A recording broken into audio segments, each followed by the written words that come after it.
All right, so Blackstone burgers. I like 1/3 pound burgers. If I were doing smash burgers, these would be done in balls. But the important thing about doing these traditional burgers on the Blackstone is some salt. That's what's going to give it the crust on the outside. This is smoked salt. I get it from the San Francisco Salt Company via Amazon.com. If you were doing smash burgers, you would be putting the salt directly on the griddle surface before you plop your smash burger down in the center and then smash. Right, so step 2 is to light the Blackstone. Gas on, hit the spark, you can hear it fire up. Gas on, spark. She's going. So we're just going to give it a good wipe down here for any debris that was left. Really not from our last cook, but since it's just been sitting out since the last cook. Okay, so we've had the Blackstone on for about 4 minutes, and it is 380, approaching 400 degrees on the surface, over 400 over here. So I'm just going to give it a quick wipe down with a paper towel and some tongs, just like this. Get any debris that might have blown in here up.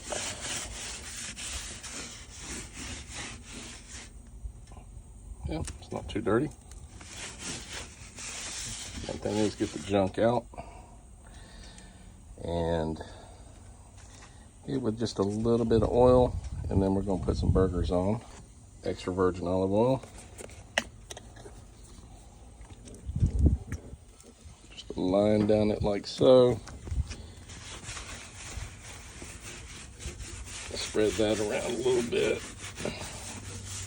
especially on any parts that look like they might have had a little bit of rustation on them. Now we're going to put these burgers salty side down. Salty side down.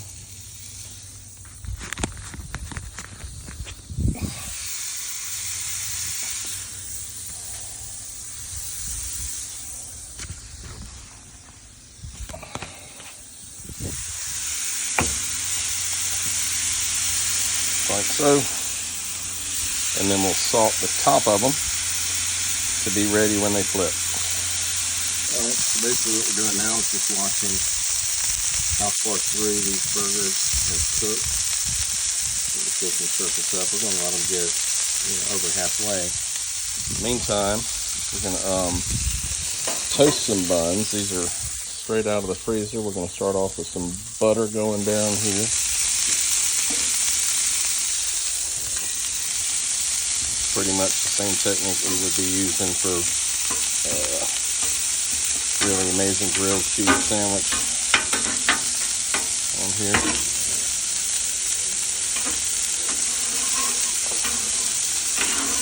little bit difficult to video and do this at the same time. So here we go.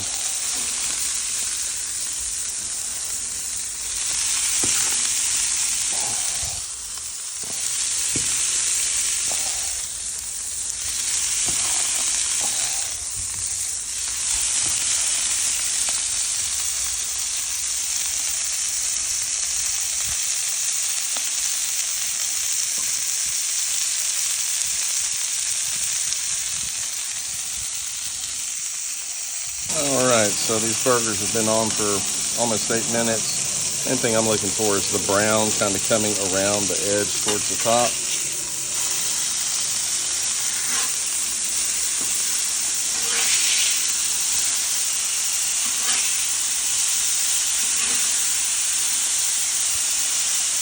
There we go. Now these are coming out nicely.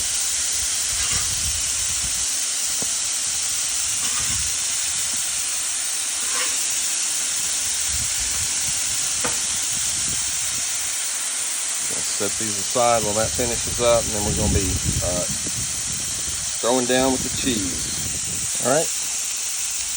It's probably been another minute and a half. I've separated them because I got to put the dome over them. And basically we're going to throw down with this cheese technique. So this is some Tillamook sharp cheddar.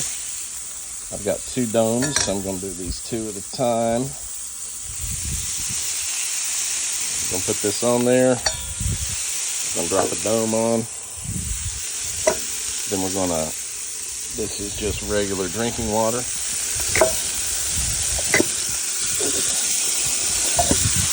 Give a little squirt underneath, and that steam is going to melt that cheese.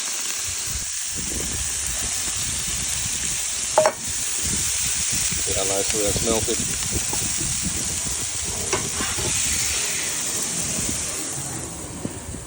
There's uno. We'll just finish them up. So now for the cleanup.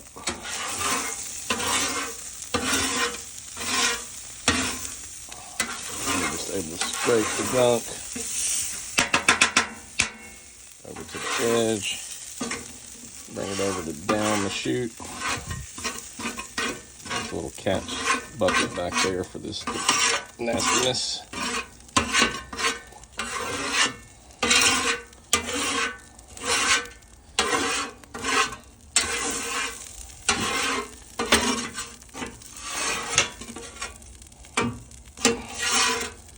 Now the way mine leans, I get a big pool of liquid up front. So basically what we're going to do here is use the paper towel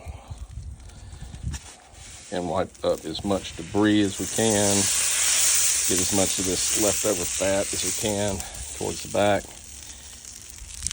And then I'm going to kill the heat, give it a thin coating of olive oil, and it'll be ready for the next cook.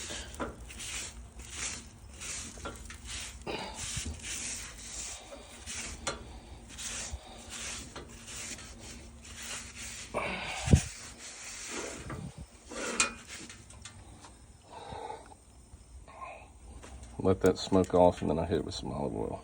So the last little bits of cooking, fat from the burgers, whatever, smoking off now.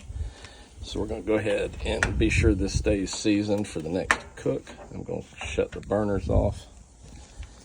Grab this, that's partially melted. Grab this Evo here. Run a little bit across it. And then I'm just going to wipe it evenly. Nice even coat across the whole cooking area. And basically what will happen is the oil cooks off the polymers, and the oil will impregnate themselves down in that metal and keep the nice non-stick surface on it. That's all you gotta do. Just let it cool down from there all by itself.